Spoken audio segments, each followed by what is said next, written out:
Kuya, maayong buntag. Mangutan ako kung unsay imo na matikdan o ano ang napansin mo sa kriminalidad sa ating bansa. Gumagrabe ba o hindi? Grabe. Grabe na nga ang presidente na itong ay klaro. Uy! Pero si Digong pa ang presidente, nahipo sa mga tao. Mado ang lantaw sa mga paligid. Wala na tulisan, wala na kawatan, wala na unsama diha. Pero karon si Marcos, nahinsamot na gito sinuon. Nga way kwenta. Nag-adto tag lokos mga demonyo nga tao. Mamara na yung istorya. So napansin mo na lumalala ang krimen? Ay, lumalala. Tinuod na, lumalala ito ang krimen diri sa atong nasod. Kaya tungod nga way maadyo pagda sa atong presidente. Puro binuang na bistigaran. Uy, ito ay dagan siya po. Ay bahala na sila, mag-adik sila. Oh, kung sa iyang rason mo na iyang rason. Pasag din na sila. Kaya ilan mo ng bisyo. Oh, pwede din na yun na namin istorya ka presidente. Oh, hindi mo na tarong. Presidente ka, ay mo nga doon nag-istorya sa mga tao. Aron niya tuhuan kay ikaw butan ka presidente. Di magabutan. Noong panahon ni Tatay Digong? Ay si Tatay Digong pinahon labing klaro di ko sa panghambog maadto sa Tatay Digong si Jay na presidente. Kay nabutan ang mga tao tanan. Wa nay kawatan, wa nay lungkab-lungkab nga asa ban lutsura. Tungod si Tatay Digong maadyo mo kontrol sa mga tao. Karon presidente karon way buot. O sa pangalan nimo kaya? Ako na. Patricio Dolorito. Okay. Taga-asa? Sugod sa Delete. Daghang salamat kuya.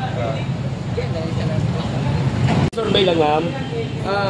Tungkol po sa mga kriminalidad ngayon sa bansa, ano po napapansin ninyo? Gumagrabe ba o nawawala? Parang gumagrabe. Parang gumagrabe. Saan nyo po nakikita yung mga gumagrabe na kriminalidad, ma'am? Balita. Balita sa TV. May anak po kayong babae, hindi ba kayo natatakot? Anak ko babae. Hindi ba kayo natatakot sa seguridad niya? Baka sakaling... Natatakot, sir. Baka na, kahit saan sa magpunta, minomonitor ko, sinasamahan. Yun. Maraming salamat, ma'am. Ano po napapansin ninyo about sa mga kriminalidad na nangyayari ngayon sa bansa? Ito ba may katotohanan, lumalala o hindi? Dumadami ngayon yung mga kriminal na, tapos yung droga, meron na, ang dami na. Droga? Shabu. Okay. Dami na, lumala. Yung si Duterte pa, nawala yun. Pero yung hindi talaga bulgaran. Ayun, bulgaran na. Kahit saan na. Sir Kapil, may tanong lang po tayo, no? Dito kasi, sir, no, napansin ko, mga bandang mga alas 11, alas 12, medyo wala na pong tao. No? Kasi doon sa Davao, kapag mga ganong oras po, ay may mga tao pa, no? So dito, ano ba yung pinagkaiba dati? Dati ba ay marami pang tao na gumagala sa ganong oras? At yun po yung napansin natin. Ano po yung mga masasabi natin, sir? May pinagkaiba ba sa noon, yung mga tao ngayon na gumagala kapag tuwing hating gabi? Ang ibig niyang sabihin, sir, kung meron bang takot ang mga tao ngayon sa panahon, sa administrasyon na to o sa nakaraang administrasyon, may takot ba o wala? Wala na. Wala nang takot. Ibig sabihin lang nakaw. Wala nang takot gumawa ng krimen, Meron ganun. yung nilungkab yung kuan, mga bindo. Kinuha pati doon yung bindo, mga kinuha talaga. Bago lang. So hindi na takot ang mga tao gumawa ng krimen, ganun. Yun. Hindi katulad dati, takot. Anong pinagkaiba po? Anong pinagkaiba noon sa ngayon? Sa ngayon, dami na talagang krimen na hindi katulad dati. Takot talaga. Maraming salamat, sir. Ikaw, sir, ano po masabi niyo, sir? Wala ko masabi, sir. Wala ka masabi? Magandang umaga. Magtatanong ko lang, ma'am, about sa kriminalidad sa bansa.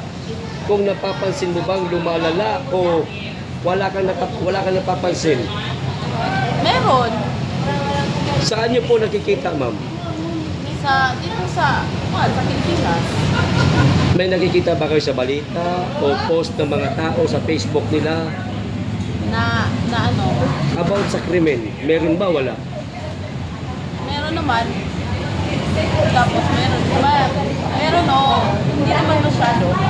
Pero may diferensya sa noon at saka sa ngayon. Malaki. Malaki yung diferensya. Sa una, sa Bisaya lamang sir. Oh, sige, sige. Sa una sir, nga si Duterte, hindi din sa sugod sir, din sugod sa related, naghanad yung mga kuwan,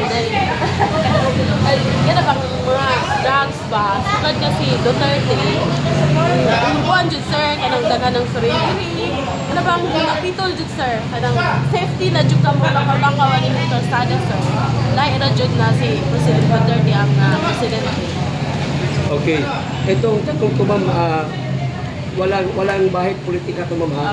Oh, walang bahid politika. Kundi nagtatanong lang kami kung may napapansin ka ba about sa mga kriminalidad. So, nasabi niyo po na may napansin kayo at may diferensya talaga.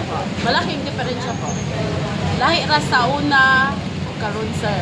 So, ibig sabihin, mas mainam nung panahon ni Duterte kaysa ngayon? Yes sir. Mas mainam. Kaya nga, Duterte. Bilang isang babae, may anak kayong babae. Yes sir.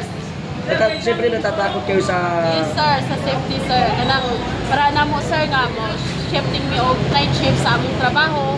So, makakuan jud mi nga secure jud sa una kay sa una kanang nang surrender na wami kay bawo ba nga nagamit na siya og drugs sa dito pag si Duterte na diha mi na siya nag-surrender man sa Kaya nag-surrender siya. Oo, Anak niyo po mismo? ay hindi Ay, kapitbahay kapitbahay. namin. So nag-wami na siya gamit na siya nga namin so dako daghan ako na iya nga gagaw nga nay kaya bang nagamit na pud buwan murag na kuan na surrender murag na nausap.